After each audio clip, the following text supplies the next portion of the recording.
The following is from Maurice Nicoll, given on March the 2nd, 1946. Commentary on being sealed against life. Eventually we must become channels for this teaching. If we can pass on this teaching as it is taught, we get something for ourselves.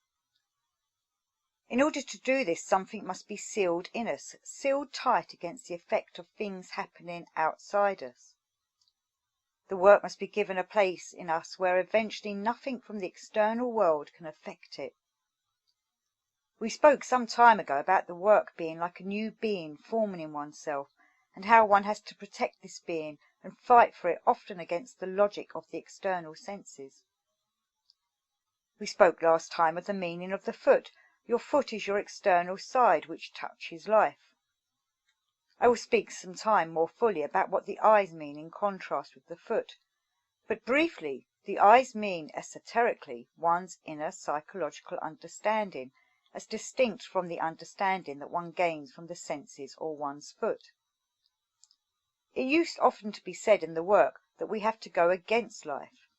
For example, you read the papers and see how everyone in the world seems to be angry and violent, and you may have the thought, what is the good of the work if everything is going in this way?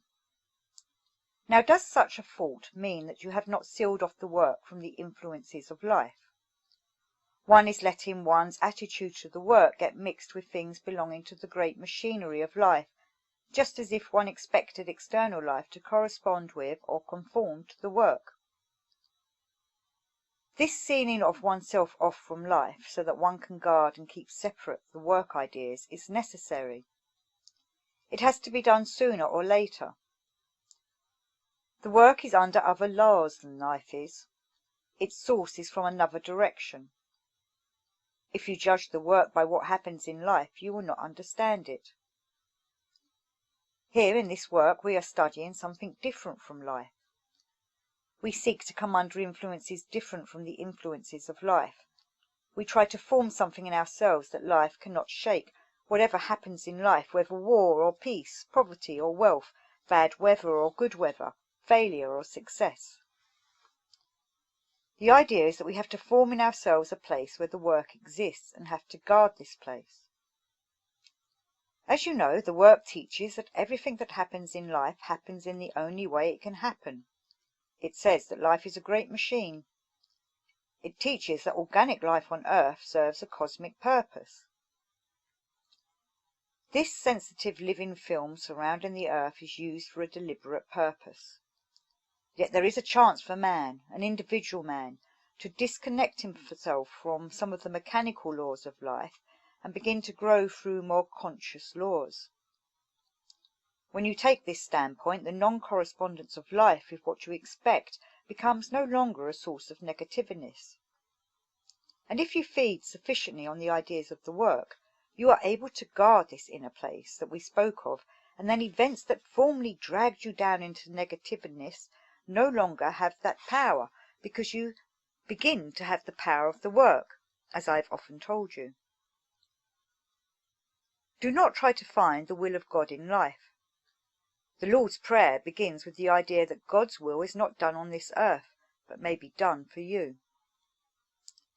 We spoke last time about making shoes and how the work had leather to sell to make new shoes.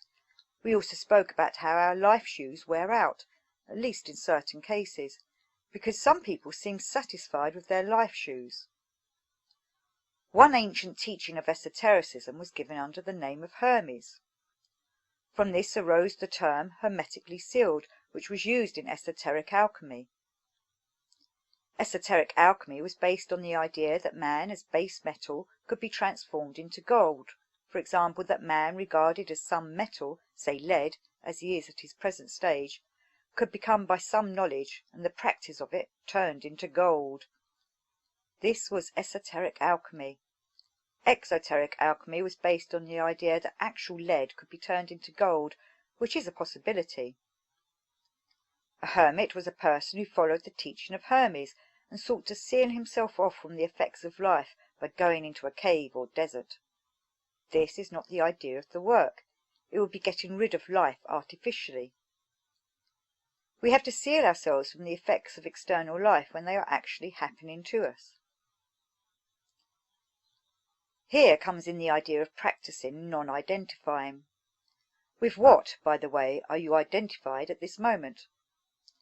Of course, without self-observation you have no idea. Without it, one is simply identified.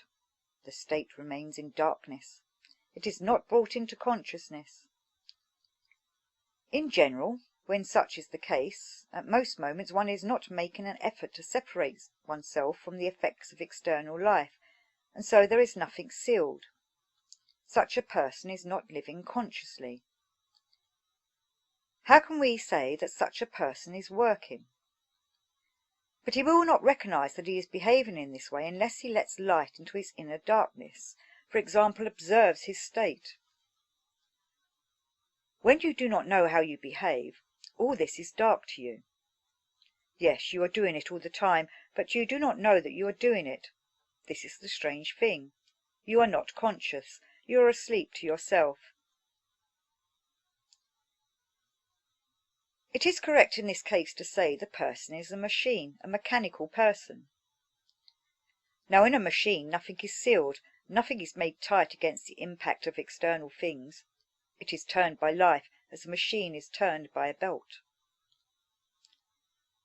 Let us return to what was said at the beginning of this paper, that each one of us must become a channel for the teaching of this work.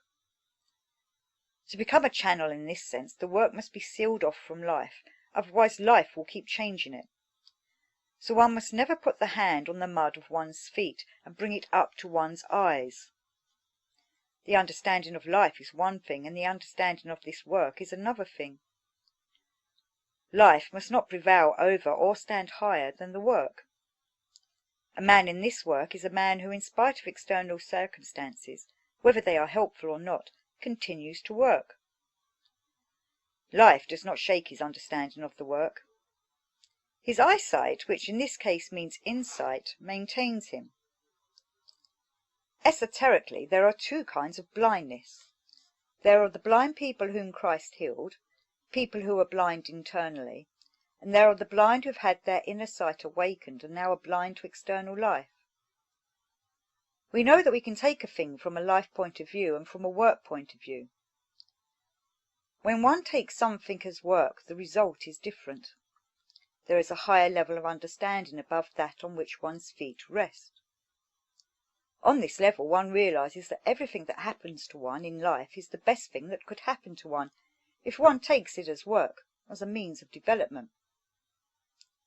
You realize in a practical way how you are created, a self-developing organism. You no longer take life as an end in itself, or expect it to be as you wished, but you take it as a means to an end. I bring in here once more the phrase that to an intelligent person neither life nor one's own life can be understood in terms of itself. An additional idea is necessary. Have you ever meditated on this when you were in life difficulties? Have you glimpsed that they may be just what you need? In ancient myths, many esoteric ideas were introduced in the forms of allegories, which if taken literally seem nonsense, but if taken psychologically have meaning. You remember when Odysseus landed on the island of Circe, he was given by Hermes a magic herb which protected him against her enchantment, although his companions were turned into swine by her spells. Do you think this was an actual herb? Maybe perhaps aconite? But I fancy that this work, if it were really taken into oneself, would begin to have the same effect, namely to protect you from the enchantments of life, from its illusions, from its mirrors. You remember the work myth that we are all in a hall of mirrors. In it everyone is rushing, as they think straight ahead, to progress, but owing to the mirrors constantly changing their angle, everyone is only going round and round in a repeating circle. A man may already feel something of this. I mean that we may think that we are tricked by life and not merely blame people or things. Yet without the ideas of the work we have no way of understanding this right suspicion. I was turning over some notes the other day, written long ago, and came across this passage which I will quote. It was concerned with a man who had recently joined the work. He said he had the impression when he returned from any entertainment or social function that he had been tricked, not by the entertainment or by his hostess, but by something he only felt dimly but always present with him, some power that made him feel rather a fool and seemed to use him for purposes of its own, and yet not malevolent so much as businesslike and practical, acting for its own purposes amongst people who were foolish enough to let themselves be hypnotized by it. I quote this because it seems to me that here you have a man who is beginning to have traces of magnetic centre. He feels in some way that he is being used by some power which he cannot resist and which is tricking him. I would say that if a man begins to feel that life is tricking him, if he begins to feel this hall of mirrors, he is already beginning to reach a stage in which this work and its ideas could become useful to him. I mean that he might understand that life and his own life cannot be understood in terms of themselves, but need another interpretation. So the work might be of use to such a person.